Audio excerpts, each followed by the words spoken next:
Horrid Holiday Habit by Damon Yeargain. The turkey was placed upon the table a full 5 hours later than the Lawrences' invitation had said it would be. Tammy, their daughter, had gotten stuck in traffic on Highway 5 coming up from L.A. with her new boyfriend. I could understand wanting to wait for their offspring before the seasonal gorging, but because the Lawrences had expected to serve dinner by 2 o'clock, they decided against hors d'oeuvres.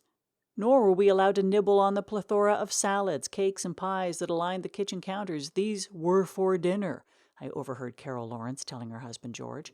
And besides, she said, Tammy will be here any minute now. When the dinner was finally served, the 10 people now seated around the table were completely ravenous. Mounds and mounds of mashed potatoes, candied yams, dressing, cranberry sauce, asparagus, and turkey were shoveled from each serving dish onto our plates. We were all about to dive in fork first when Carol dinged her glass with her spoon. With the enthusiastic tone of a first-grade teacher addressing her students, she said, "We have a family tradition we'd like to share with you. Let's all hold hands and go around the table and tell everyone what we're thankful for this Thanksgiving." Oh, God, I thought, why couldn't we have just stayed home? By now I would have eaten and been sound asleep on the couch.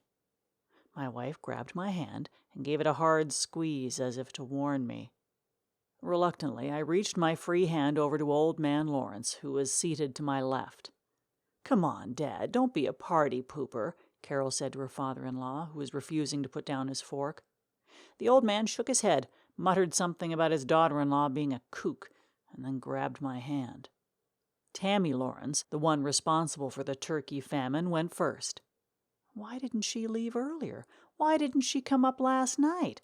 How in the hell could she not have accounted for holiday traffic on a road that's in a perennial state of traffic? 19-year-olds in love, I sighed.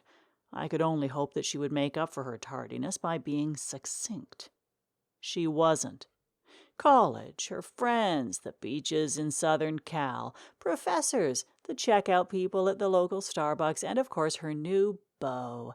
There was apparently no item too trivial for Tammy to pay homage to. I gave a long, sad look down at my food. The gravy lake on top of my mashed potatoes was thickening. If only I didn't have my hands tied up, I thought. While no one was looking, I could sneak a piece of turkey to last me through this horrid holiday habit. My stomach growled. A few more stomachs began to growl. Soon we had a barbershop quartet of gastric unrest. Tammy's boyfriend was the next victim on the turkey torture rack. "Welcome to the family, beau. Planning on coming back for Christmas?" I looked around the table. Hal had trouble keeping his eyes open. In addition to being starved for 5 hours, there'd been little entertainment. The football games were terrible. The commercials weren't much better. I must have seen that damn Energizer bunny 25 times today. The only real entertainment we had was George's collection of fine scotch.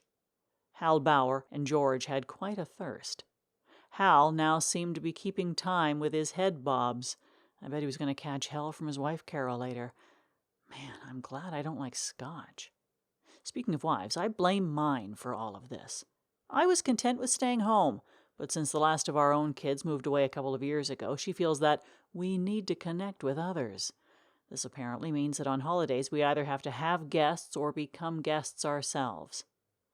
The smell of food permeated my nose. What utter torture to be starving with a huge feast only inches away. If I could just free up one of my hands, just a single piece of turkey, who would it hurt? Old Man Lawrence won't say anything. He's likely to join in on the turkey rebellion. That does it. I'm loosening my grip. I'm going for it. Jailbreak. "Hal!" Hal's wife tapped him on the shoulder. "Huh?" "It's your turn." He just blinked his red, bleary eyes at her. "What are you thankful for, honey?" Oh, yeah. I'm thankful for..." The words sloshed out of his mouth.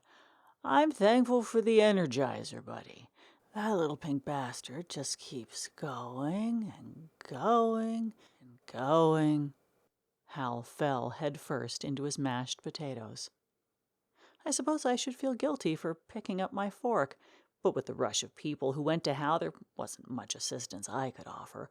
Besides, I knew Hal was okay. I mean, who hasn't ended up in mashed potatoes at least once in their life? Maybe I shouldn't be so cynical, I thought, as the now lukewarm turkey and gravy flooded my mouth. As it turns out, I do have something to be thankful for. After this fiasco, my wife is sure to welcome having holiday feasts at home.